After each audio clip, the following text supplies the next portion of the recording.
Bakit ko pinapaliwanag? Kasi yun yung pag-uusapan natin ngayong umaga. Ano ang epekto ng mercy and grace sa buhay natin? Ano ang epekto ng mercy and grace sa paglilingkod natin? Dapat mayroon. Hindi ka lang basta simba ng simba. Hindi ka lang basta naglilingkod. Kaya yung word na, let us have grace. Pansin niyo, sa gitna. Ano ibig sabihin yan? Hindi ba sa atin yan? Natanggap na natin yan? Oo. Yung sinabing let us have grace, dapat yun yung ipamuhay natin. Mamuhay tayo sa biyaya. So ano yan? Idinikit ko yan dun sa katotohanan na bilang Kristiyano, bilang lingkod ng Panginoon, tayo ay naglilingkod sa kadahilan ng tayo ay nagpapasalamat. Tama? Kaya, let us have grace. Alam niyo ba na hindi lahat ng tao pwede maglingkod sa Diyos?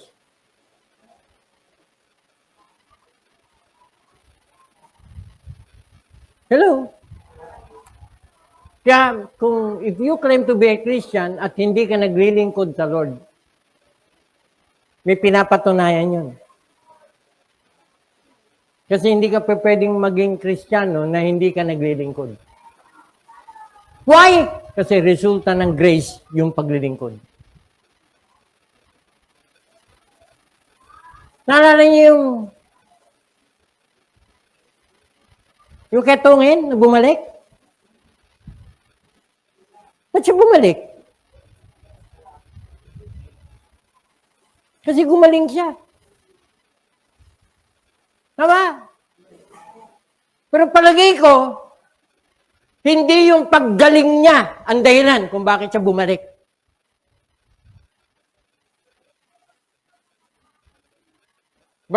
Malaking pasasalamat dapat kung ikaw yung pinagaling, di ba?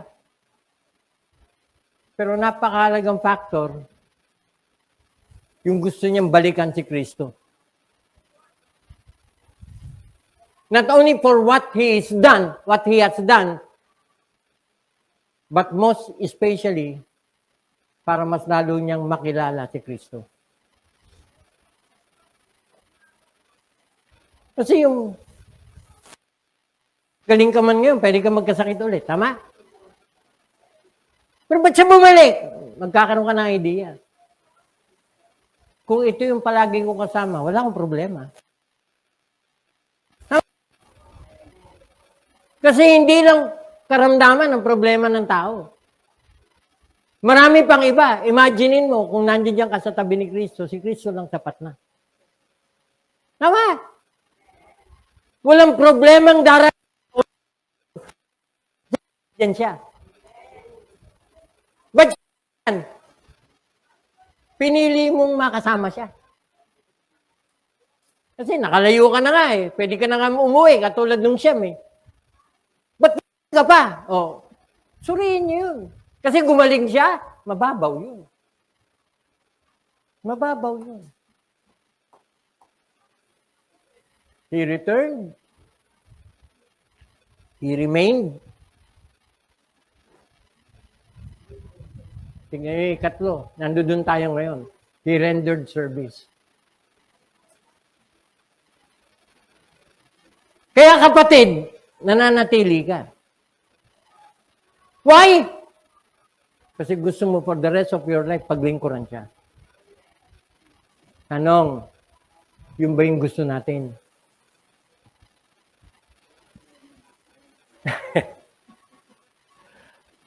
Ay! Yun yung kagandahan ng pangangaral ng salita ng Diyos. May mga bagay-bagay sa buhay na nare-realize natin, hindi ko pa pala ginagawa yun. O pues, kung hindi ko pa nagagawa, may pagkakataon ka pa. Tama. Kung dati, wala lang. Kung dati, simba-simba lang. Ngayon, mas makahulugan, mas makabuluhan ang pagsisimba.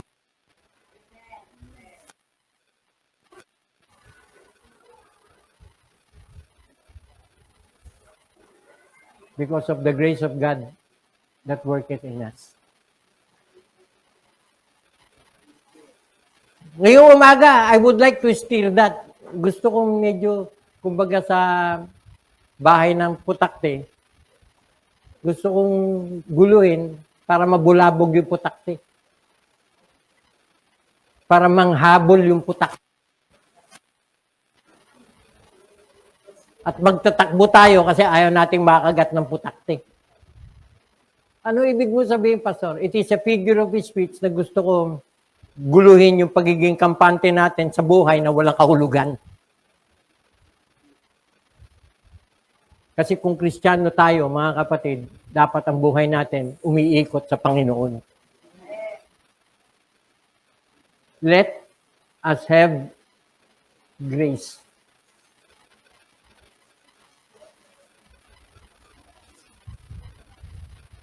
Actually, itong pag-aaral natin sa Hebrews, nakafocus tayo ngayon, verse 25 to 29.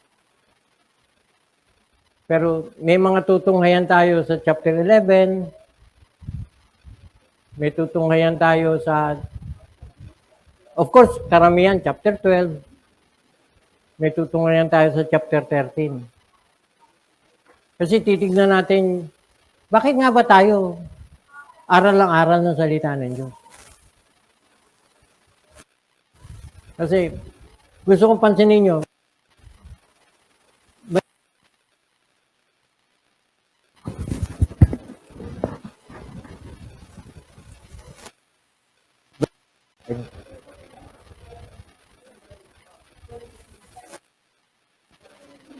pakiguhitan nyo yung phrase na, see that you refuse not.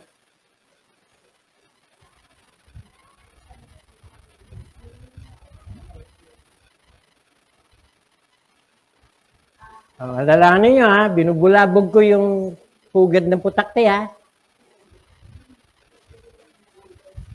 Para mamaya hanggang pag-uwi nyo, nagmamadali kang umuwi.